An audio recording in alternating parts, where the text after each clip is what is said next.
Hello everybody, HJ Delmer here with you. I'm going to spend just a brief few moments with you to show you how I approach green screen in Adobe Premiere Pro.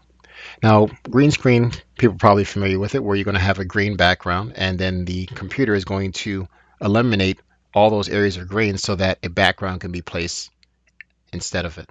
So the way the process works, it's common where you can find these videos on YouTube. There are a lot of videos on YouTube that show you how to do green screen, but the approach that I tend to lean towards when I'm doing green screen, I want to share this with you. So here's how we go with it.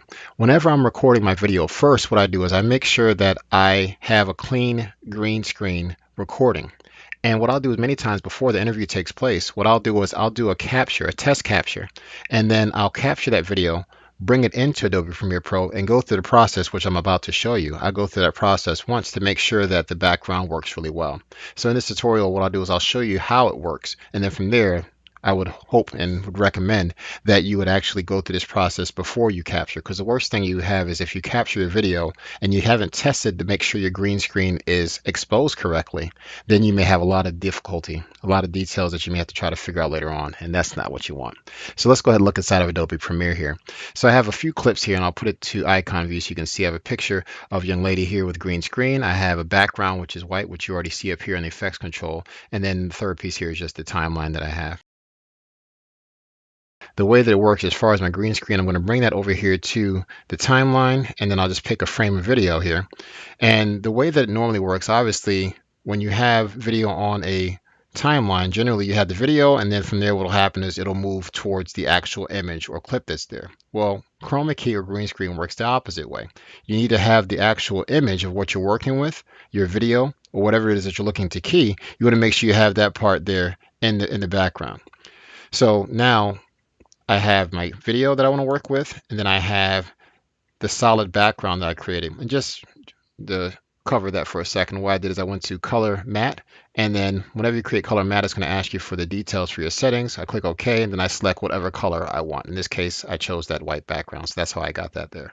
Now, keying out the background, basically what I'm doing is I'm just going to remove everything here that's green. Now, that's a lot of processing that the computer has to do. So in order to make it a little bit easier for the computer, there are different parts that I can crop out of the way. What I like to do as far as the image, anytime that you select an image, what will happen is it will show up in the effect controls. If I were to double click on it, it shows up in source, but effect controls over here it's basically the details of the clip that I have selected. So right now, if I select green screen, you'll see that now what will show up, it'll show up motion, opacity, and time remapping, three of the basic effects that are default on any clip that's video that you select inside of Adobe Premiere. So now with the image that I have here, I can go into the opacity, and of course the opacity you can see is going to increase or decrease the screen there. What I want to do is I want to go to 4-point polygon mask, and it's going to create a square, and I can grab these points here because I already know that as she's talking, she's not moving her hands as much. And generally, what I can do is by knowing that information, I can discard this portion here to the right and this portion to the left, which is much less work that the computer is going to have to do. So now when I do key out the image, the computer only has to worry about what's around her as opposed to the stuff that's in the left and the right corners of the screen. Because then from there, if I need to make an adjustment, then maybe I decide that I wanted to add an additional point. So maybe I decide that I wanted to have less of the image that I'm working with on one side than the other. It just gives me more options to work with once again. And some people I know, they're actually really detailed that they'll begin to crop out as much as possible that they're not going to need in the image. And that's fine as well. But ultimately what we're doing is we're removing as much as possible. Okay. So from there, I know that as she's moving around, she's not going to move any further. If you're not sure about it, then maybe you want to crop a little bit less. Anyway, getting back to the mix here. So I've applied the mask here, and you can see that as I've applied it, the white background is showing here.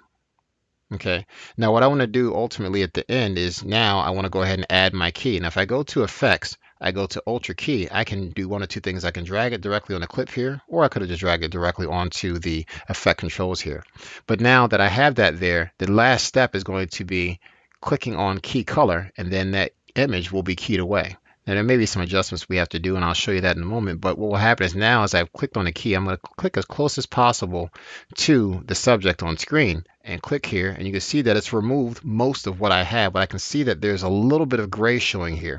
So now we'll dive into the output setting. Right now it's listed as composite. We click on alpha channel. this allows us to think along the lines of how Adobe Premiere works. Adobe Premiere sees things in black and white, no pun intended here, when it relates to alpha channel. Alpha channel basically means what is going to be invisible. This portion that's black is invisible to Premiere. Now there's a portion here that's a little bit lighter gray. So that means that what I need to do inside of Premiere is I need to make sure that this portion here stays visible so we can see her, but this part here needs to be completely black. So what I can do here is I look at my settings. This is the default setting, but there's an aggressive setting that allows Premiere to add a little bit more attention to that part that we're keying out that's green. I click on aggressive, and now you can see that the image has gone from gray in certain portions to the fact that now it's all black. And when I go back to the composite, which is my final view, I can see that the background has been removed. And that's how that process works as far as working with the chroma key. So we've done a complete chroma key, but there's one more thing I'd want to show you. Well, what I would like to do in this case is I'd like to go ahead and use what over here in the effects would be presets. Okay. Inside of the preset, I'm going to create a special effect, more like a compound effect that includes a little bit of my Ultra key, which I'm going to select here. I'm going to hold the Command or Control button if you're using PC, and I'm going to also select opacity because opacity includes that mask there. So I'm selecting both of those here, and then I'm going to right click, save preset. I'm going to save this as chroma key dash mask. And as I do that, I'll select OK. And now when I go in here, if I type in chroma key / mask, I can see that it's already been set there as a preset. So now I can drag that directly over to this new version of it. So now that I have the chroma key mask, I'll take this image here and I can see it's the same thing, green screen with background. Add chroma key mask over here to the top of it. And now it's removed the background, all those different steps. I don't have to do that anymore. Okay, and you can see that now if I click on the clip to show you here in the effect controls, you'll see you have the opacity, and it also shows the name here and Ultra key in that information as well. So that works out really well for us, and that's how we would do chroma key and saving that special effect also. So what we've done is, again, we've gone to adding the clip that has the green screen here. We've gone over to the side and we've used the mask to mask it out, or in this case, we can go ahead and you can use the crop. Take the crop, add that there. I'm going to crop the left. I'm going to crop the right portion of it. We have that portion cropped. And then from there, we're going to go over to our Ultra key. And we're going to add that to here. As I've added the Ultra key, the next step is going to be clicking on the key color. And we'll go right down there close to the subject. And you see that that's keyed out there. I have it as aggressive. By default, you can still see a little bit of lines there. Aggressive is all set here and good to go. So now what I've done is I've gone and I've added my key, and I have Ultra key and I have crop. Those are the two that I've added here. So I can select both of these, crop and Ultra key. Remember, holding the Command button, right click, and then from there, save preset, and I'll call it Ultra crop for green screen. Go ahead and click OK, Ultra crop for green screen, and I can see that now it's been saved in my preset. So now if I decided that I wanted to add another clip, then from there, if I added another clip here to this timeline, same type of thing as before. And then now what I do is go to my effects and Ultra crop for green screen, grab it directly on here. And now what it's done two things. It's added the crop and it's added my Ultra key. And I can see those two there. It works out really well because now if I needed to make an adjustment to it, I can make adjustment to this actual clip and make it better. But like I said, if I'm working with multiple versions of this clip, if I work with multiple versions, then if I decided to go back into this and add a new version of it, well, then now I need to add it all over again, which is fine, because then what I would just need to do is go back over to the effects and add that Ultra crop once again.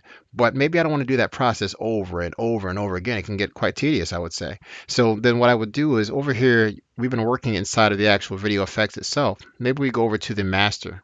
And the master basically is the original instance. You can see right now this is green. If I go into the master portion of the clip, I'll go back into that effect. I'm going to add the Ultra crop for green screen that we just created, add it to the master. Now what's happened is that this has turned the background white available, and it shows here. So you see that now this background for green screen, it's completely blank. Why? Because now this crop and this Ultra key, these are both part of the master clip. So that now with this clip here, if I were to go into the master and turn off Ultra Key here, and I turn off the crop here, then it will show up in that clip because it's any instance of that master clip that I have here. This is my process of creating Chroma Key, green screen, Adobe Premiere Pro. Feel free any questions you may have, write them down in the comments below. Hopefully you've enjoyed it. Take care.